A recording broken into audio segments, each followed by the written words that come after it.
Mwaramutse camwiriwe bivanye namwe mwese aherereye nkuko nabibamenyereye rero kuza ndababwira ibintu bitangaje. Uyu munsi tugiye kubabwira akanyamasyo kitwa Jonathan kamaze imyaka 191. Ni 191 ndetse ishobora kuba inarenga. Hari ibikoko biramba, hari ibikoko canke inyamaswa ziramba zikaramba ku rugero rwo hejuru, bimwe bituma ndetse binarusha n'abantu. Mugihe tuba twibaza ko mu kiremwa muntu aramba cane, ariko hari agakoko karamba mu bikoko biramba harimo ikinyamasyo. Nkuko inkuru y'ikinyamakuru ca elonews.com cavyanditse ku mutwe wacu uvuga ati le plus vieil animal sur terre fête au monde fête son 191e anniversaire. Ivyo vyose nivyo tugiye kurabira hamwe ti ese akanyamasyo kameze gute, ivyako bimeze gute, ndetse tunashoboye kumenya vyinshi kuriko. Ariko ndashaka ndagusabe wowe utarakora subscribe canke s'abone uyikore kugira ngo uzokurikirana ibiganiro vyinshi vy'ubwenge n'amateka bica kuri iyi channel iminsi yose. Nimba warayikoze nawe ushireko j'aime, partage na commentaire ubisangize n'abandi babibone.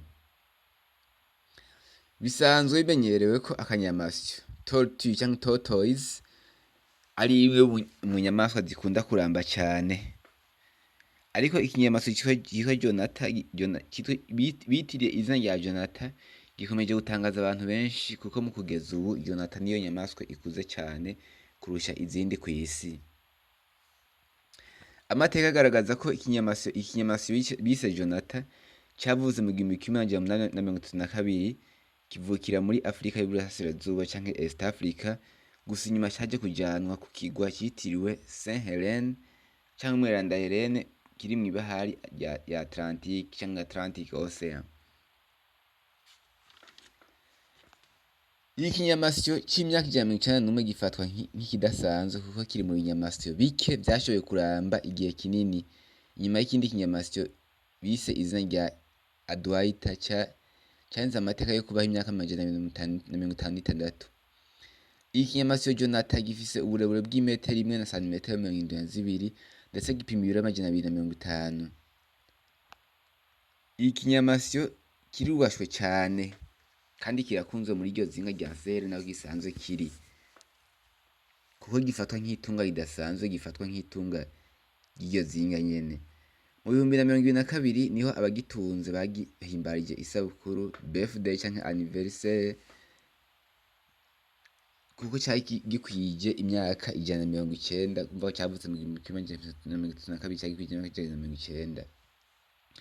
Gisanzwe gitungiwe kwa guverineri canke governor canke buramatari w'iryo zinga rya Sahel. Ico kinyamasyo ngo ntikikibona neza canke ngo kimotegwe, ariko ngo kirashobora gukina n'ibindi bikoko. Ushinzwe kwitaho no gukurikirana ico kinyamasyo yitwa Teni Risi yavuze ko ahantu kabayeho ari nk'inzu y'ibitabo. Ikinyamasyo kiri hafatwa nk'inzu y'ibitabo. Imyaka y'iki kinyamasyo Jonathan ntizwi neza, kuko abenshi bahuriza ko iyi myaka 191 ishobora kuba irenga. Bavuga ko gifise mike, ahubwo coba kirenza cane, kuko ngo abagiye baragikurikirana bagiye barabihanahana, uko bagiye baragikurikirana bagiye barabihanahana, bavuze ko ngo coba cazanywe aho mw'izina rya Sahel kimaze n'imiburi imyaka 50 igihe cashikana muri iryo zinga rya Sahel, kubera ko cagaragaza ibimenyetso ko gikuze.